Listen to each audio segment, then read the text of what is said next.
Tamastu ma vidvisavahai. Om Shanti Shanti Shanti. May He protect us, and may He sustain us. May we grow in strength together, and may our study to be fruitful. Om peace, peace, peace.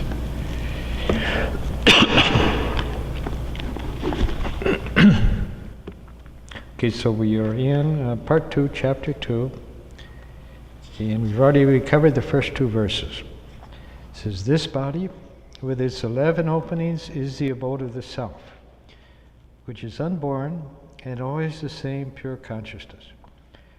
A spiritual aspirant uses this body only in the service of the self, in other words, only for spiritual practices, and by doing so realizes the true nature of the self.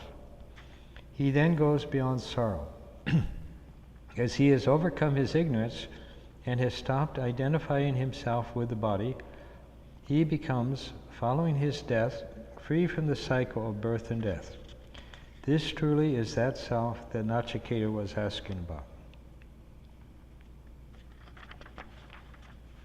This self is everywhere. It is the sun in heaven, and it is Vasuhu, because it supports everything, and is the air and the space between the earth and heaven. It is Hota, because it is the fire in the sacrifices.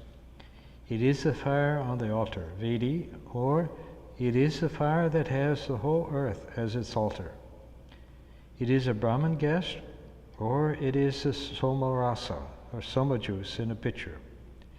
It is in human beings, in all good things, and in space. It is in water as fish and other aquatic animals, and it grows as paddy, wheat, and other plants on the surface of the earth. It is Vitaja because of the items used in sacrifices, Vita. Coming down from the mountains, it is the streams and rivers. This self is the biggest of all things, and is the self in all.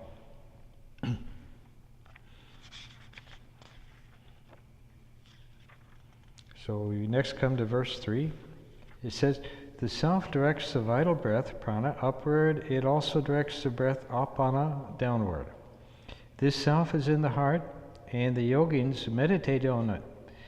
All the sense organs perform their respective duties as if they are paying tribute to their master, the self.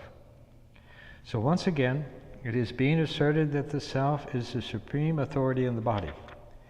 The sense organs are all subordinate to it. Vishve devaha upasate. People pay tribute to their ruler. Similarly, the sense organs perform their respective duties with meticulous care, as if they are paying tribute to their master, the self. And then verse 4 says that when this embodied self gets detached from the body and leaves the body behind, what remains there? Nothing remains. This truly is that self that Nachiketa was asking about. So the self controls everything in the body. If the body is compared to a city, the self would be its master. When the master leaves the city, there's chaos. Nothing seems to work. The same thing happens when the self leaves the body. The organs in the body may all be intact, yet they do not function. The self was their source of strength. So with the departure of the self, the body with all its organs becomes helpless. So earlier in the first 2 verses, we had seen how this self is everywhere. It's in all things. It is present as the inmost self, the inmost consciousness within everything.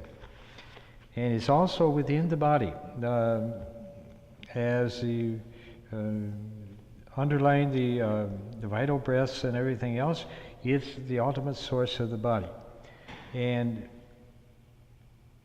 when that self, when that consciousness leaves, then the body becomes inert. You know, let's say then the body dies. And we normally tend to think, you know, that what we are, that we exist, that we're who we are, that we're because of the body. and because of the mind. I say in the great majority of cases, if you ask someone, who are you? They'll say, well, I'm the so-and-so, so many years old, and I was born here, and I have these opinions, these ideas, this amount of knowledge, this. In other words, our normal sense of identity is based upon the physical body and the mind that's connected with it, and this gives us a sense, okay, I'm me, this is who I am. But as we've mentioned before in a couple previous classes, that there actually comes a stage when the person realizes that he's something completely different than the body and the mind. And we mentioned sometimes this, one of these common out-of-death, near-death experiences, or out-of-body experiences. But typical, the person's laying on the operating table, doctors are operating on him, and suddenly the person finds himself up on the ceiling, kind of looking down at what's going on. And this has been reported many times.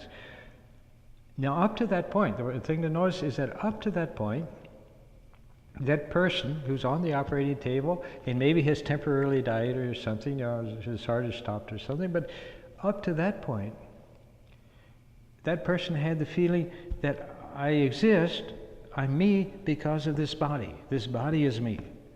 But now suddenly they're seeing a different perspective. They're seeing that body is just an object. Same as a chair or anything else. Same as any other body in the room. It's no longer my body, it's no longer me, it's just an object there.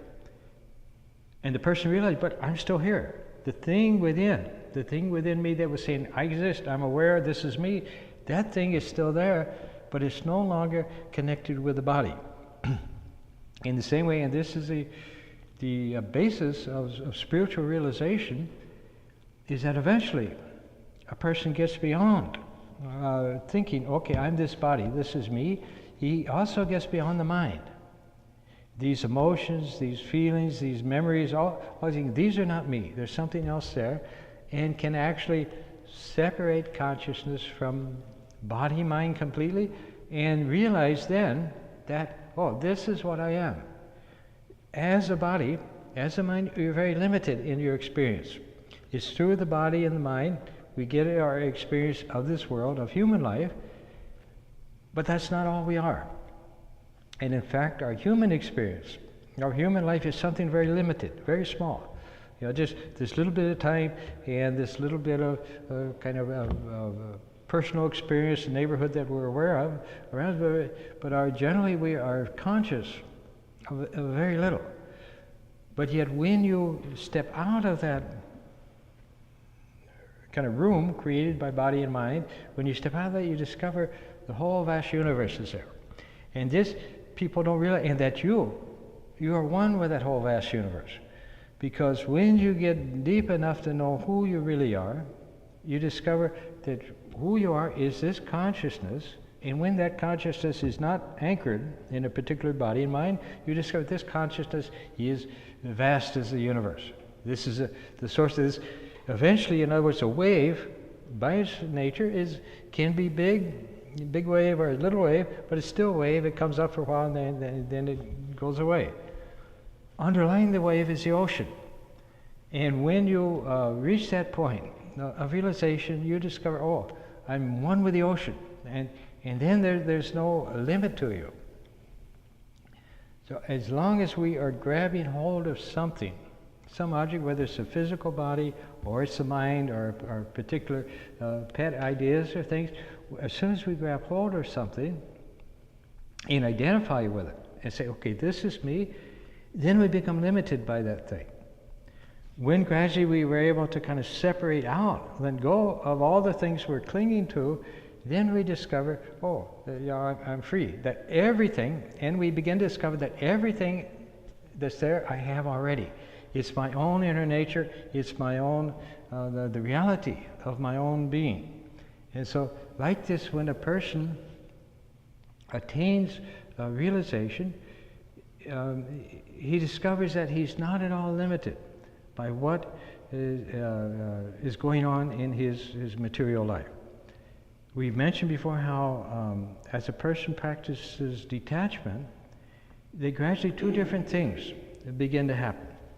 The first thing is that the world it loses its domination over him.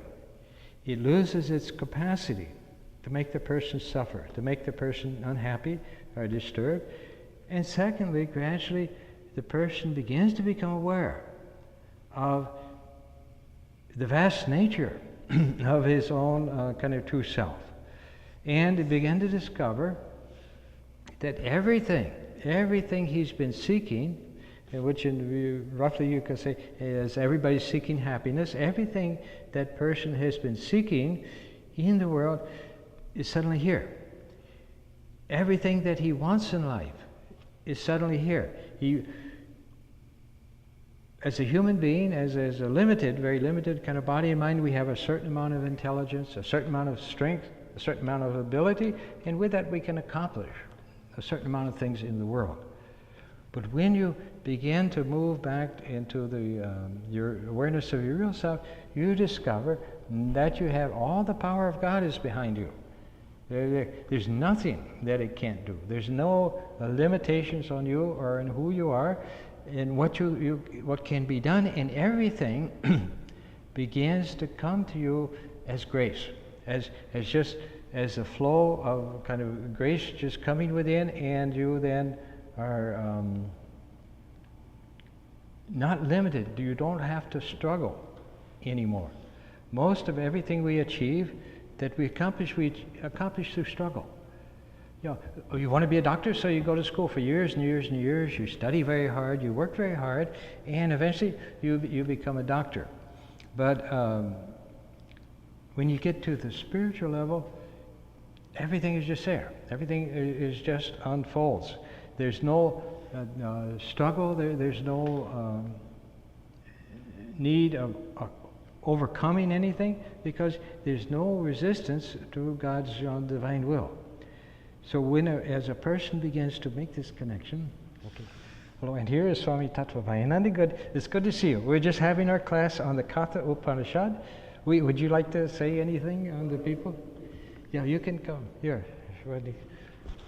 Anyway, we are just studying Katha Upanishad, and we are in Part 2, Chapter 2 again. Yeah, Part 2, Chapter 2.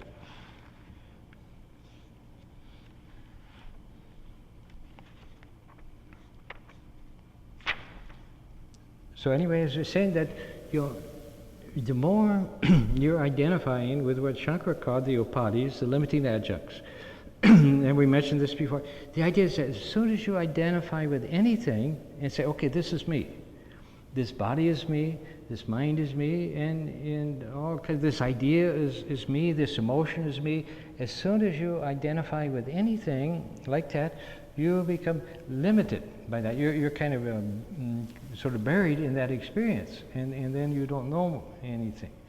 But when you get beyond the upadis, beyond the limiting adjuncts, gradually you unfold to your true nature.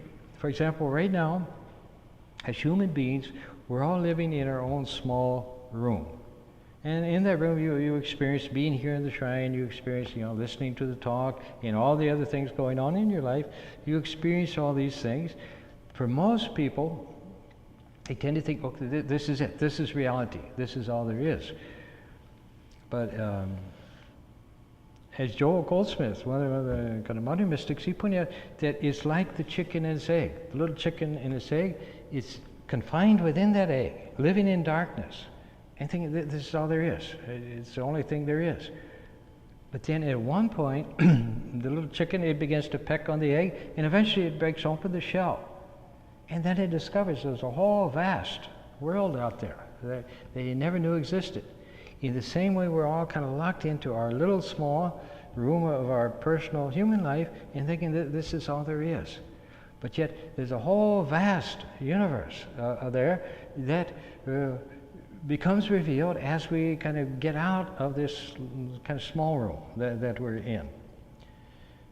And this is what spiritual life is, what spiritual practice is trying to kind of break out of thinking, I'm just this small, very limited human being going through these very limited experiences, to break out of that and realize I'm one with the whole universe, that there's only There's one consciousness there, and that's what I am. And as you move in that direction, like I said, you find gradually the problems in your life, the sufferings, the frustrations, the sense of not being able to accomplish things, gradually these things start disappearing out of your consciousness, and instead the inner light, the inner presence of divinity gradually will start to come in, and you'll find then that life, instead of being a struggle, a hardship of everything you do you have to struggle to get, you find suddenly that things are unfolding. And eventually you start to reach a point where you realize that you personally, with your particular talents, abilities, that you really don't have to do anything about the world. That it goes on its own way. And you're just the witness. And this is Sakshi, the witness. This is the basic idea behind all this. Where you find this divine consciousness, this infinite consciousness within, is to take the position of just being the witness.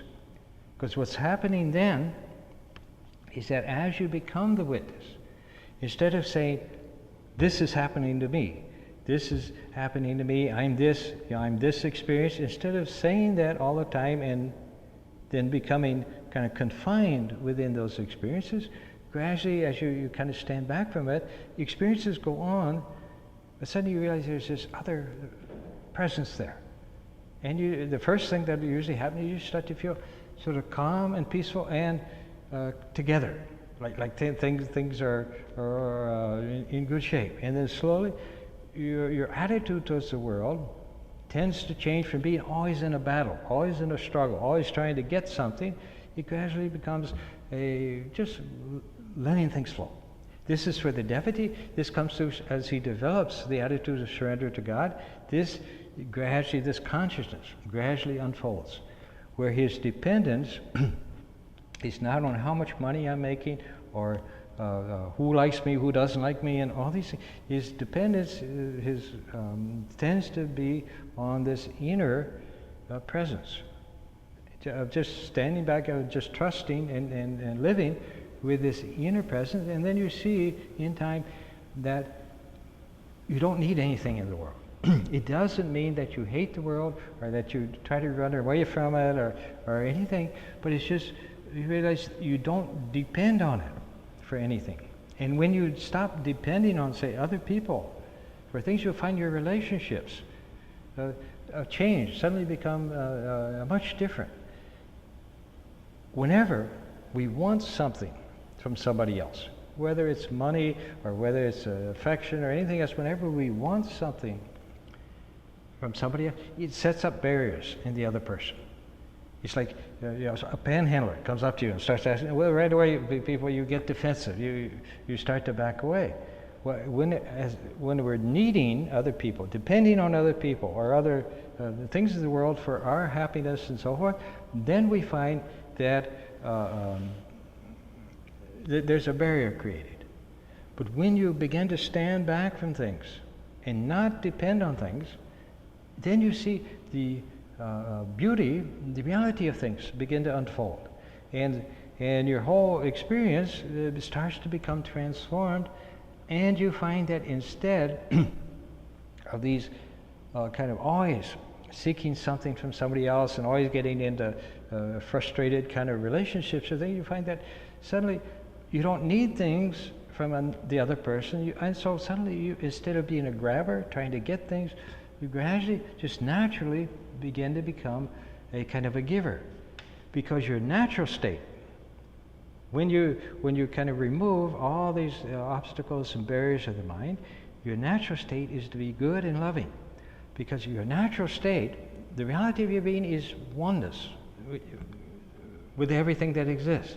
And so that oneness and that universal love, it begins to just automatically kind of radiate or flow out of you. And so slowly all your experience, all of your idea of who you are, it gradually gets transformed, and you find then that everything, both your outer life is suddenly becoming much easier, much happier. But you're finding that the inside, you're finding this substance within you, that there's this peace within, this satisfaction within you. And this is, we mentioned before, this is one of the main spiritual teachings, is that happiness is something you are. It's not something you get. Most people, they're trying to find happiness through getting a lot of money or this or that, but it's really, first of all, be happy. And then you see whatever experiences come, they're happy. Even if problems come, difficulties come. When you're in kind of the right state of mind, it's just a game. It's just a play. It doesn't make you upset. It doesn't make you frightened or worried or anything else. So your whole life gradually gets to be transformed. It's like the book that I sometimes mentioned, this is by Swami Shankarananda down in the bookstore. He's down in Australia. I met him once down there. But the book is called Happy for No Good Reason. And this is kind of the spiritual life. Happy for no good reason. You're happy, but it's not because you got something, because you won the lottery or you got a brand new car or anything else. It's because you're happy. And that bliss, that happiness, that's your natural state. And that's your normal state. If we're not happy, it's because our mind has put clouds in front of the sun, and so now everything gets dark and gloomy. But when the clouds are removed, automatically the sun will shine, and that light is our happiness. And so, like I say, it's talked about in the Apana and Prana and so forth about the self is the basis of all these things, and it's the basis of who we are. And this is the whole gist of the kind of Upanishad's teaching, is that who you are is not a body, it's not a particular personality or particular memories or thoughts in the mind. Well, who you are is pure consciousness, and pure consciousness is, like we've said before, just the consciousness, is Brahman consciousness, because Chit consciousness comes from Brahman, and it is the consciousness within everything. Now that consciousness, it gets connected with different bodies and minds, and it will, then those bodies and minds, they will express themselves differently. Each and every individual, as an individual, we have our own particular nature, our own particular inclinations, our own particular talents and so forth, that we will express in our life. But underlying those things is the kind of the consciousness, the reality of who we are. And that's equally within all beings, but the expressions are different. Some waves are big, some waves are small, in all kinds of different ways, but the ocean is all just water. It's all just the one ocean. And so like that, each individual, that as we begin to get more and more in tune with this reality of our being, we tend to express more and more what we are, what our real nature is. It's like you have electricity everywhere in nature. Everywhere it's there as one of the basic kind of forces in nature. But first of all, if you want to be able to use electricity, you have to be able to plug into it. And this is in spiritual life, this is in meditation. Think like this is what we're trying to do. We know, we have this teaching, yes, that one universal Brahman is there, that one infinite eternal reality is there, but we have to be able to experience it. And this is why when you meditate in things like that, you're trying to somehow connect with it, somehow plug into it. Because reading the books are only a kind of a preparation. It's like you want to make a trip, so you have to study the maps, get an idea of how to get where you want to go, but eventually, just reading the books, it doesn't take you there. It doesn't take you any closer to your destination, but it shows you, kind of, so you can understand how you have to go. But the real knowledge, the real kind of what you're seeking, is something that has to come within through making that connection. And so when people meditate and do very spiritual practices, somehow we're trying to connect with God. We're trying to make this connection, and this is where life becomes spiritual. Up to then you can be religious, you can go to church, you can hear the talks and things, and be a very good moral person. But it's only when you are trying to make this, actually experience this reality, that you become spiritual. So even though God is everywhere, God is always present, somehow we have to consciously experience that fact, and then it begins to function in our life. Now, I remember when I first came to Chicago, back in '73, that I had the idea that, okay, holy people, we all were realized souls, saints, they'd all be kind of the same, humble, pious, all these things. But I found out, like Swami Vardananda, he wasn't overly humble or particularly pious, but he was realized. So I realized that every spiritual person had their own distinct personality. And this is, you'll find when you hear different Swamis talk, each one, they talk the same basic message, but each one gives it their own kind of slant, their own particular personality. So as we become spiritual, we don't become like a stereotype saint, we become what we truly are, and that, and that expresses itself so that we'll find fulfillment in what our own kind of inner nature is, and we'll express that. In other words, when a daisy attains realization, it doesn't become a rose. It just becomes a perfect daisy. And so that's what happens. He said everybody, every single being, creature in this universe has its own particular nature. Each one will function through that nature, but it's electricity, it's power, it's what's operating through that. That's all in the one divine Brahman. So that Brahman is there in our body as all of our vital forces, everything else, it's what's giving them life. We can have all perfect physical organs, everything else, and if the self is not there, if the spirit has withdrawn, then we say the person is dead. So, nothing works anymore.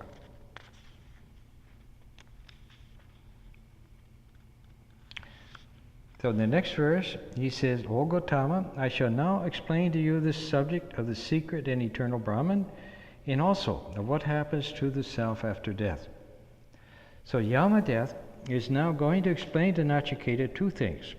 First, the nature of Brahman and how Brahman can be attained, and second, what happens to the self after the death of an individual.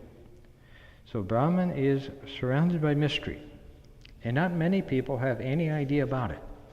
Only a few specially trained persons can understand it. This is why it is described as secret. But whether people know anything about it or not, Brahman is that which is eternal. So the next verse says that some embodied souls, depending upon their work and knowledge, have a body again going through the process of rebirth. But in some cases the body may be immobile, such as a tree. And so here, Yama is explaining to Nachiketa what happens to an individual after his death. It is his work and knowledge that determine his destiny. He may again be born as a human being, or he may be born as something immobile, such as a tree.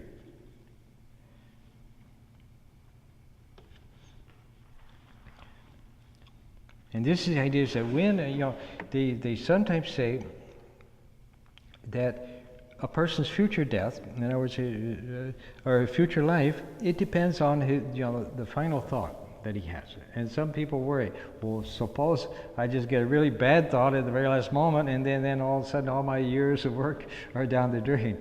But actually what happens is when they speak of that kind of final thought, it's not an arbitrary, superficial thought that just happens to be going through the mind. It's the whole storehouse of your samskaras, of the impressions that are there within. They rise up, and then according to the inner desires and inner state of consciousness of the individual, it goes on to its next birth, to its next life. And so like that, when the individual, when it leaves the body, when the soul leaves the body, then according to its nature, according to the samskaras and impressions which are stored there, then it goes on to the next experience. So then verse 8 says, when all beings are asleep, there is one being who remains awake and who goes on producing one desire after another, along with their objects. It is this being who is pure, who is Brahman, and who is also referred to as immortal. He is the support of all the worlds. Nothing can surpass him. This is truly that self that Nachiketa was asking about. And this is, you remember all this started, that when Nachiketa, he got his third boon. And for his third boon, he asked Yama, he said, some people say man continues to exist after his death, some say he doesn't. And I want to know the truth about this. I want to know what we really are. And so this then is Yama answering that question of who you really are, and so forth. So when all beings are asleep, there is still one being who remains awake and who goes on producing one desire after another along with their objects. It is this being who is pure, who is Brahman, and who is also referred to as immortal. He is the support of all the worlds. Nothing can surpass him. This truly is that self that Nachiketa was asking about. So Yama now starts to explain Brahman. He had promised to Nachiketa that he would do so and also tell him what happens to a person after death. Both questions are difficult, but the first is more difficult. This is why Yama has so long been discussing the second question. Now he turns to the first. It is a common experience that when we sleep, we have all kinds of dreams that make no sense at all. For instance, we dream we are being chased by a tiger and are running as fast as we can. Is this not an absurd experience? How can we be running when we are lying in bed? And how can there be a tiger in our room? These are all mental constructions. This shows that the mind can act independent of the body. But sometimes we also have dreamless sleep. What happens to the mind we do not know, but obviously the mind is at rest. And this shows that there is something beyond the mind that sustains the body-mind complex.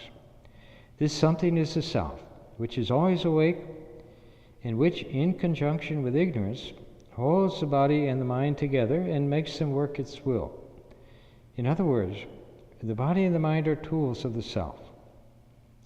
This self, in its original state, is the cosmic self, Brahman.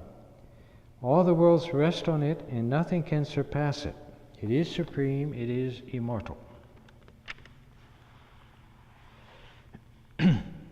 Now, one of the foundation stones of the Advaita, or non-dual philosophy of Shankara, is the Mandukya Upanishad. And in the Mandukya Upanishad, it takes the mantra Om, it divides it into three letters, A, U, and Ma, and then it says that the A, first letter, it represents the waking state, the second letter, U, represents the dream state, and the third letter, Ma, represents the dreamless sleep state. Now, every person, every one of us, every day, we go through all three of these states. Right now we're in the waking state, then we go to sleep and we have dreams and we're in the dream state, and there are other times in sleep when what they call dreamless sleep state, where we're not aware of anything. And so like that, we go through the cycle of these three states every single day. Now the waking state is the state we consider real. You know, not only you say, okay, this is the real world, and compared to that, the dream state is considered like an imagination. But from the standpoint of Vedanta philosophy, it's actually the waking state is the furthest from reality. As you go to the more subtle inner state, you're getting close to the source of things. And actually, what they call the dreamless sleep state, that is actually very close to the reality of things. And then beyond these three states is Turiya, the fourth state, Samadhi. Now,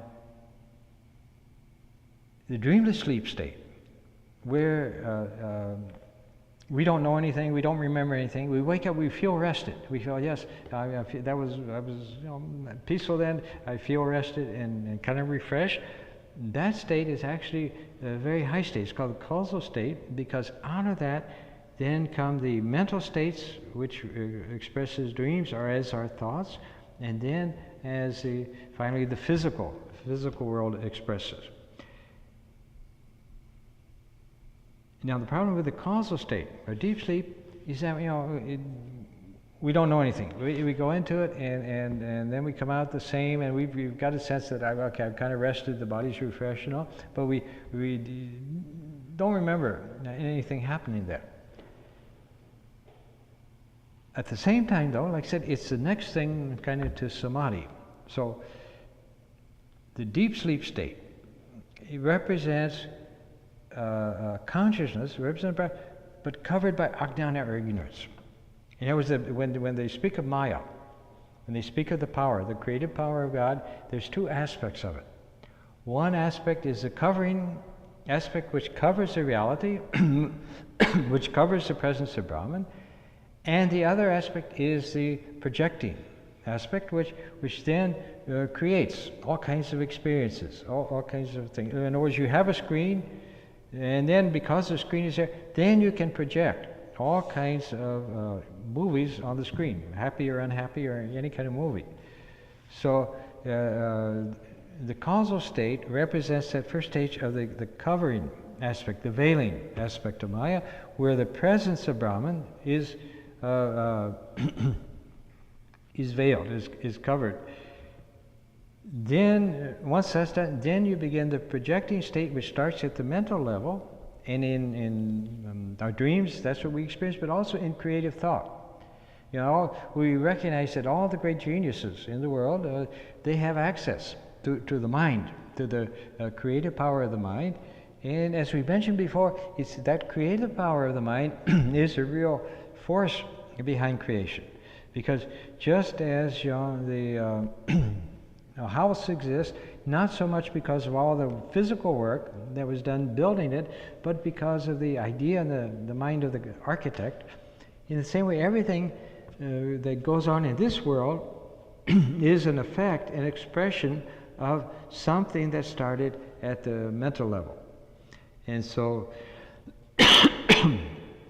the subtle mental level is kind of the next step down, and then you come to this stage, which is actually the end of the whole process. What we experience here in this world actually has its sources somewhere else. The experiences that come to us here in this world, they're actually being drawn to us by our deeper consciousness, and then kind of pulled in. So they really have their source here. If your consciousness changes, then your experiences that come to you will gradually change. So some people who are, say, full of anger, they find themselves always getting into arguments and things with people. And people always being kind of nasty to them. They say good morning and somebody else takes offense.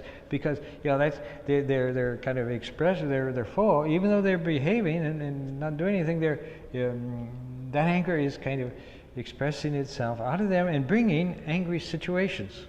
But if the person's consciousness changes, if he lets go of the anger, then gradually those types of confrontations, they will end, and things will become more peaceful, more pleasant.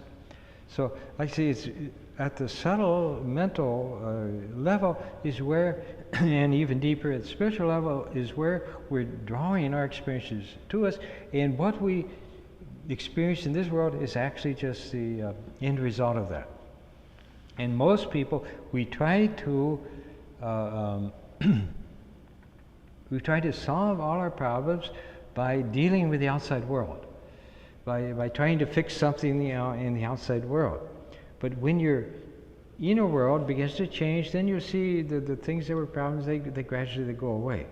Like the person who's moving towards spiritual consciousness gradually finds that slowly there's just fewer problems in his life, and overall, the effects become much better. So this world, this physical world that we're in, it's like I've used the example before, how when I was a kid, back in Virginia, during summertime, we would get like these June bugs, or Japanese beetles, or June bugs would come. And so a little June bug would be walking along, and I'd take a stick and I'd put it in front of it and bump into it. And then it'd try to go this way, and I'd put the stick over there, and it would bump into it. Well, all the bug knew was that every day where it went, it was bumping into a wall. And like that, we find our lives. We find everywhere we go, we're bumping into a wall, keep hitting the same wall. We don't realize that behind that wall, there was a dumb kid with a stick, putting it around. So there are other kind of creative forces operating that are producing what we are, but all we know is we just keep bumping into the wall. But once we change our consciousness, then we won't be hitting that wall anymore. So like that, the kind of source of this what we call the real world is really in. And the more inward you go and the more subtle you become, the more it the more you're getting to the actual creative source. So you have these three states, like I say, and the highest state is actually considered to be the deep sleep state. But as Swami Vardananda said, somebody said, that what's the difference between deep sleep and samadhi, since in both states the ego isn't there. That sense of I'm an individual and I'm experiencing it, that isn't there then, so aren't they the same? But Swami Vardananda explained that and said, no, he said, when a fool goes into deep sleep, he comes out a fool. He comes out the same as he was before. But a person who goes into samadhi, he goes into samadhi a fool, but he comes out a sage. In other words, you've got this kind of arena of three different states that we're all kind of living in. But beyond those three states, there's the reality, the divine presence. And when you reach that, then you're transformed by that experience. And it's not the result of what you're doing in your life so much as just a change in consciousness, like waking up. When you wake up, you go to a whole new world. One moment you're in a dream, and maybe a very pleasant dream or unpleasant dream, but you're experiencing the dream world, which seems real at the time, but then you wake up. And it's not that you become a better person, but you've entered a whole new state of consciousness, a whole new state of reality. So the whole thing changes. So a person, no matter how bad a person is, no matter how bad or ignorant or anything else a person is, if he wakes up, if he attains realization, then he's completely transformed. And now he's a saint. It's like in mythology, some of the people like the Buddha taught that started out as robbers or something else, but when they attained realization, then they became a saint, because that completely transforms the person. Before, the person was dominated by his personal ego and his personal sense of good and bad and so forth. Now that person is aware of the divine nature of his own self. So even when we're asleep, that self is awake. Our individual self, our personal self, it's not awake, it's not aware, and that's why we don't remember anything. But even in deep sleep or any other state, that self, which is who we really are, that's there and it's fully awake. One of Swami Turiyananda, somebody asked one of his attendant, Sevak, who took care of him, he asked him, does Swami Turiyananda ever sleep? And he said, oh yes, he sleeps, but he's always conscious, he's always alert, he's always aware. And so, but he's not necessarily aware at this level, but he's aware at the divine level. In other words, once a person kind of gets beyond his kind of individual limitation of the three personal states going through each, then he's moving into a universal consciousness, and that universal consciousness then is expanding into the whole universe. Like I said, as an individual, we're limited to our individual experience, and we have our individual life and individual routine. But when a person gets beyond that, then he's becoming aware of the universal consciousness, the cosmic consciousness, and he's a part of that. And that is him. That human, that's only just a little kind of phase that goes on. And they say once a person attains that consciousness, that awareness of kind of the real self, then he always has it. He can be in this world, operating perfectly in this world, aware of the world, what's going on, but he always knows, I'm that consciousness, I'm that spiritual consciousness, I'm that divine consciousness. Nothing then can disturb that person, can harm him or cause him unhappiness, because he knows he's always knows he's in the lap of God, that he's always with God and God is always with him. Nothing can ever kind of cause him unhappiness again.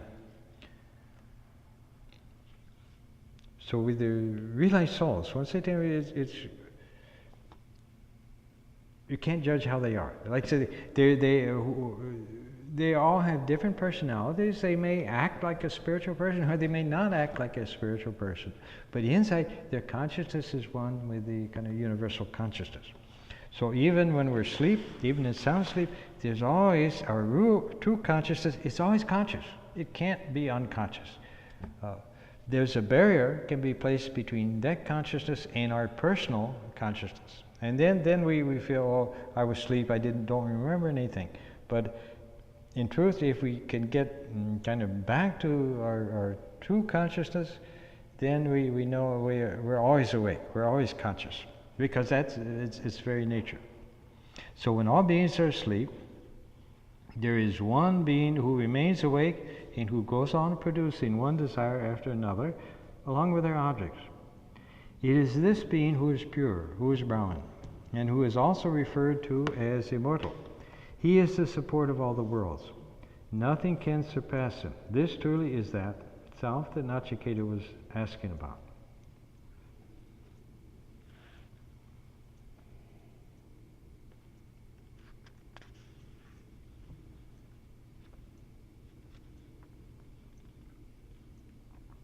And so it's this self that within, that in its original state is the cosmic self or Brahman.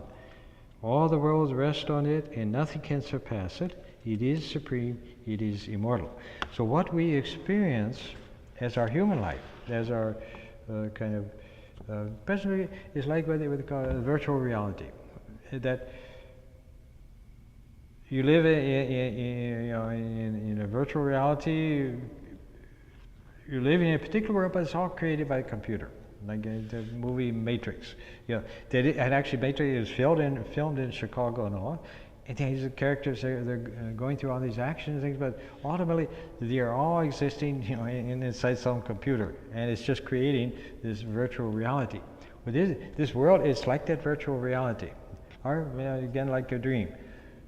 Out of the mind, we project our own world, and then we live in that world, and we experience it, but it's all contained within kind of this bottle or this bubble that we're kind of living in of human existence, but it has its source, and we have our source at all times in the infinite divine presence, which is kind of outside the bubble.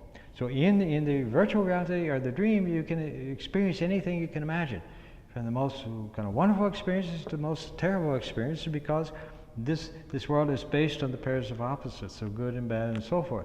But when you get beyond the bubble, kind of, then nothing holds you anymore. Nothing limits you anymore, and you realize that everything, all my problems are gone, everything is fine, because I'm one with the infinite, eternal, divine, all-powerful divinity. That's who I am. That's what I am, and it's what everybody else is, and so. I used to, when I first came here, I came from a Catholic background,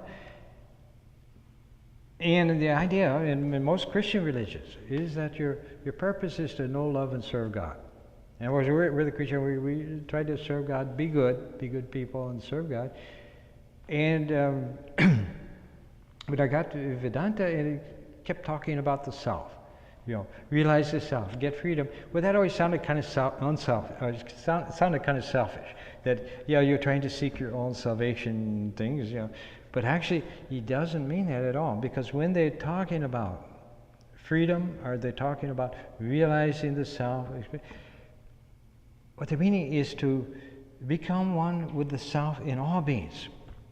As long as we've separated ourselves out from the oneness of things, we may be a good person or we may be a bad person, but we still set ourselves as something different than the kind of one consciousness.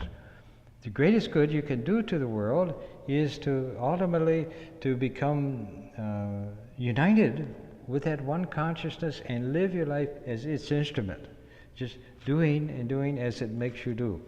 And this then is what happens when a person realizes his real self.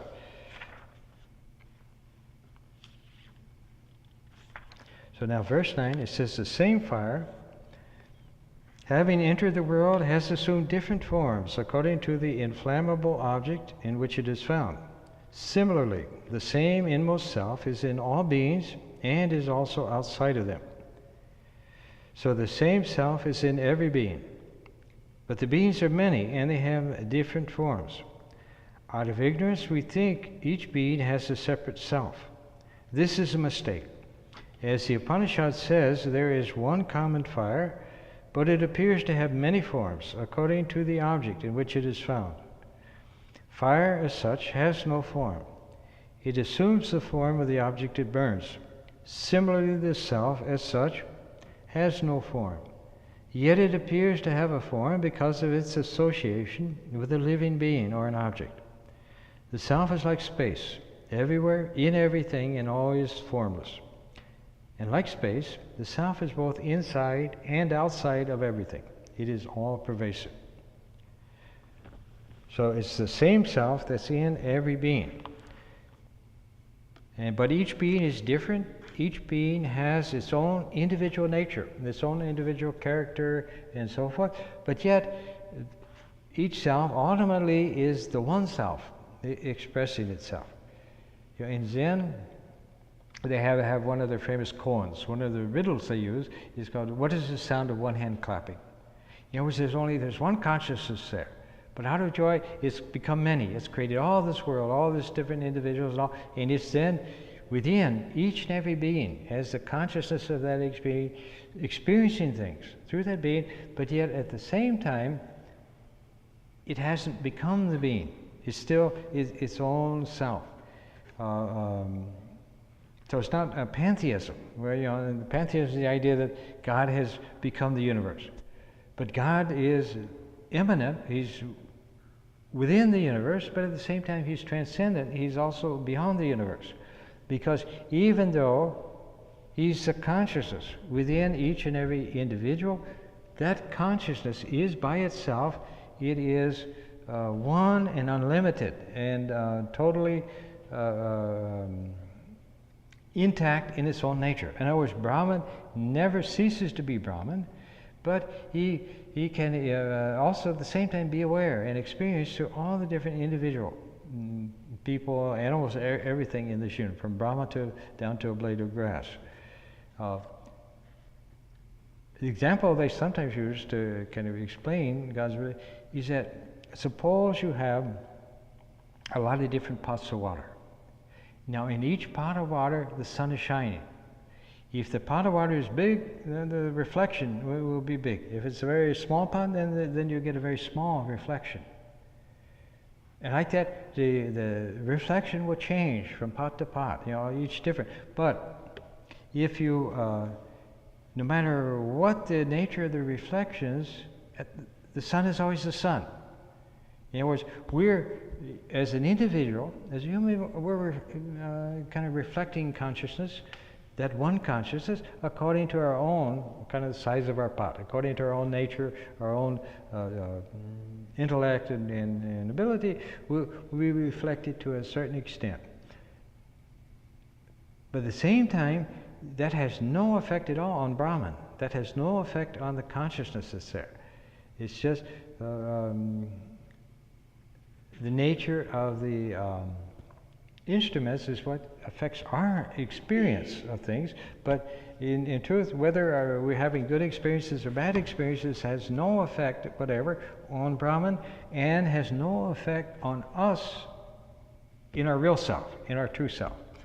As a human being identified with things, we're affected by everything that happens. Good things happen and we're happy, bad things happen, we're unhappy, all this stuff. But as self, as our real nature, as pure consciousness, we're the one infinite Brahman, and totally unaffected, completely unaffected by whatever happens. It's like we usually come, you watch a movie.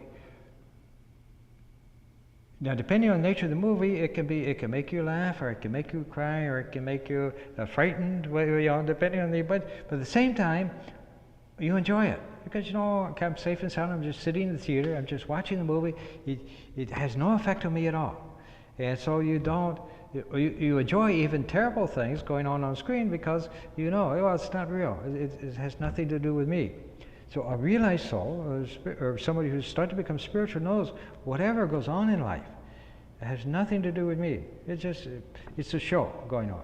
And sometimes I used to tell Elena, it's like a sitcom. When you see what people do, it's actually fairly crazy. And so, but it has no. You can only appreciate the show when you realize, I'm safe and sound. God's here. God's protecting me. I'm in His lap. Everything is perfectly all right. And then you can see the beauty in the show. So, as Swami Vivekananda said, that's not the wrestlers that enjoy the wrestling match because they're struggling. They're trying to win. They're trying to stay alive and things. It's the audience who are just sitting around watching, who are not threatened. They're not in the battle. They're not threatened by. They're just watching. They're the ones who really get the enjoyment of the match. And so like that, you can only enjoy life when you actually begin to just sit back and say, okay, God's show is going on, I'm just watching it, and it can't harm me or hurt me in any way because I'm with God. I'm in that divine consciousness, that's my real self, nothing can change that, nothing can in any way interfere with that, and so I watch experiences go by and I enjoy them. I appreciate the beauty. But I don't, for a spiritual person, they don't appreciate or enjoy the experiences because it satisfied some particular desire. They enjoy it because, it's a divine play going on. And I'm in the divine consciousness, and so it unfolds, and I enjoy it. I enjoy you not because I like you personally, or because I like your personality, or I like the way you look. I look because you're a manifestation of God. You're the one, and the same way the person who's ugly and unpleasant and obnoxious, that same person, he's also an expression of God. Personally, I may not like that person, be able to like that person as much as I like you, but deep down I recognize that, it's all just divine form. The same actor taking on different roles. One's a hero, one's a villain, and so forth. But when you get to the deeper level, you realize it's all the same, one divine actor playing everything, and then you see things transform. So this is where we'll stop here for now. Okay, Swami, did you want to add anything, Swami? Would you like to add anything for the class? Okay, okay. All right, then you can relax. Then, okay. So, Om Asatoma Sadgamaya, Tamasoma Jyotirgamaya, Vidyurmam Amritam Gamaya, Om Shanti Shanti Shanti. O Lord, lead us from the unreal to the real, lead us from darkness to light, and lead us from death to immortality. Om peace, peace, peace. So then, this weekend, Swami Vayananda, he's going to do the Sunday talk, I think, on the compassion of Vivekananda, and this part of the celebration is going on. Then, next week, on the 24th, which is, I think, Tuesday, we're going to have a concert here with Swami Atmavidyananda is coming here, and he's written the whole oratorio things about Swami Vivekananda. I don't know did you see him before? Everything he's done on the computer through a program called Sibelius, where you program in the notes and then the computer produces the music. I remember last time he was here, Swami Vardananda was here too, and I kept asking Swami Vardananda, what orchestra played this? And he kept saying, no, it's the computer.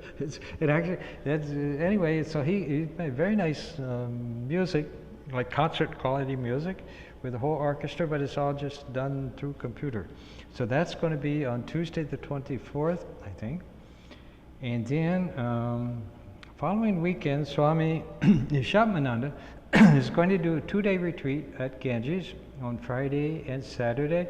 And then on Sunday, Swami Prasanatmananda from Berkeley will be here. And he'll do the Sunday service. And all this, all through September, all of these talks are part of our celebrations for the 150th birth anniversary. And then coming up, then we have October 5th, we have a fundraiser dinner here with Swami Shantarupananda from Portland. On October 6th, the next day, we have our program at University of Chicago. And then on, as you know, November 9th and 10th, particularly, we have Chicago Calling, which is our big public celebration, where we have over 50 monks and nuns coming in, devotees from all over the world, and so we're expecting a very great kind of program. So, thank you. So any questions or anything?